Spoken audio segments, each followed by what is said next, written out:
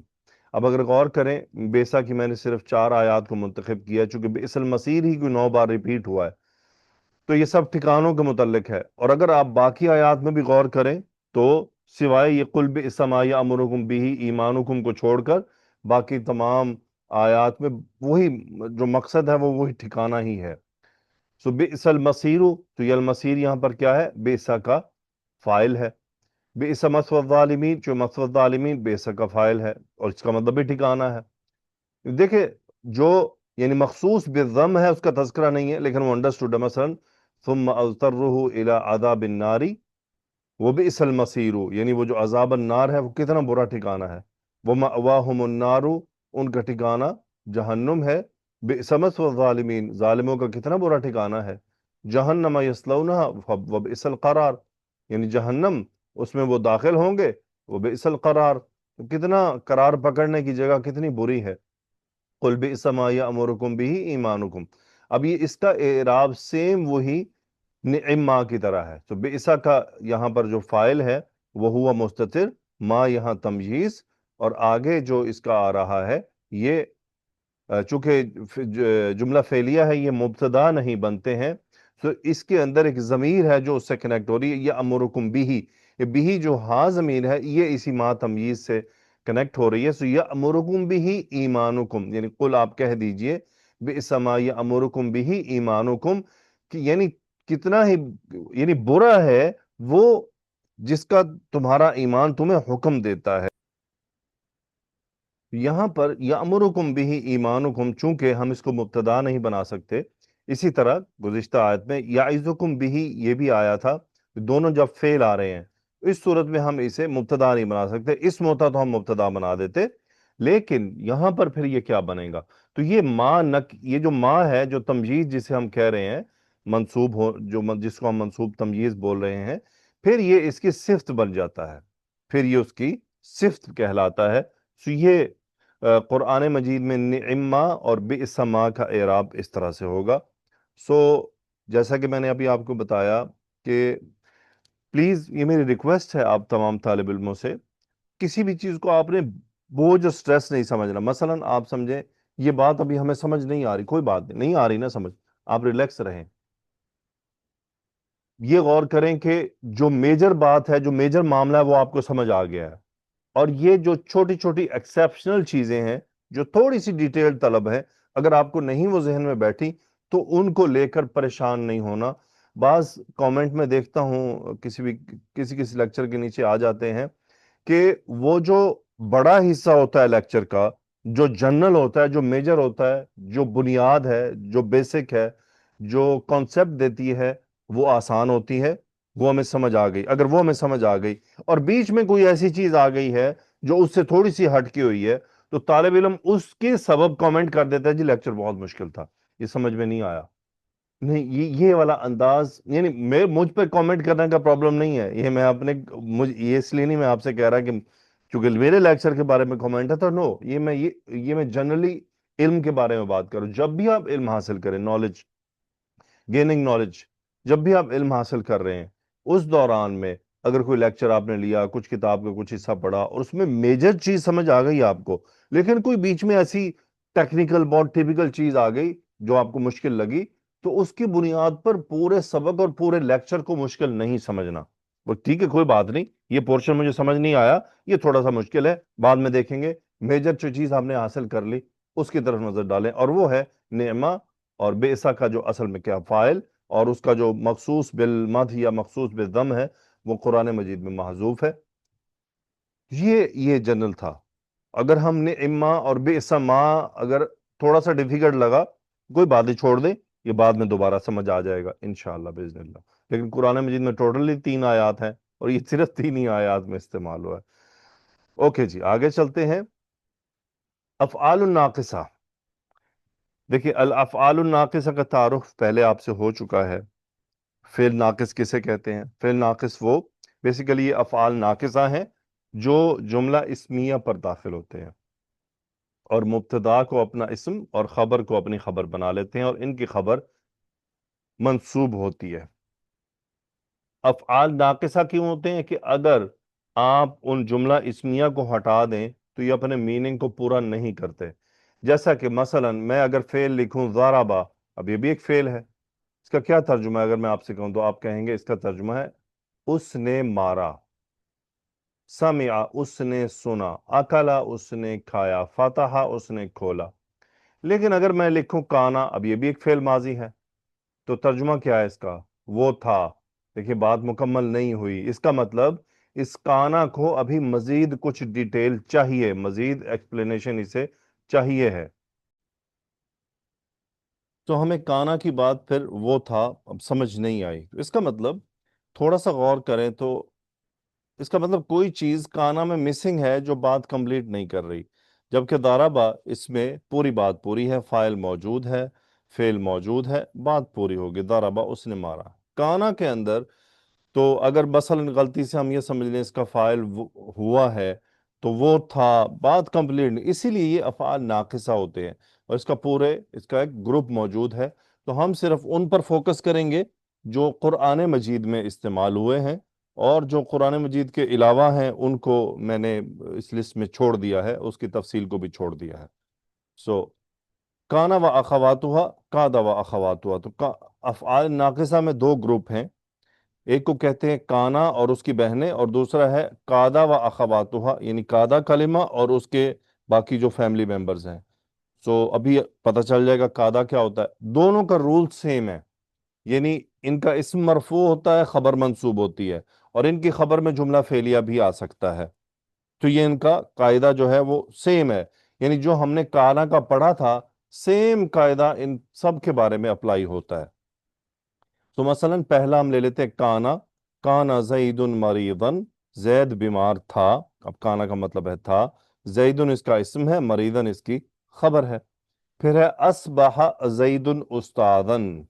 اچھا، یہ جو اصبح ہے اس کے 2 میننگ استعمال ہوتے ہیں کبھی، اور یہ کانٹیکسٹ پہ ڈیپینڈ کرتا ہے، لیکن اس کا جو میجر میننگ ہے، جو بنیادی میننگ ہے جس میں یہ زیادہ استعمال ہوتا ہے، وہ ہے ایک حالت سے دوسری حالت میں منتقل ہونا، یعنی ایک حالت سے دوسری حالت میں بدل جانا.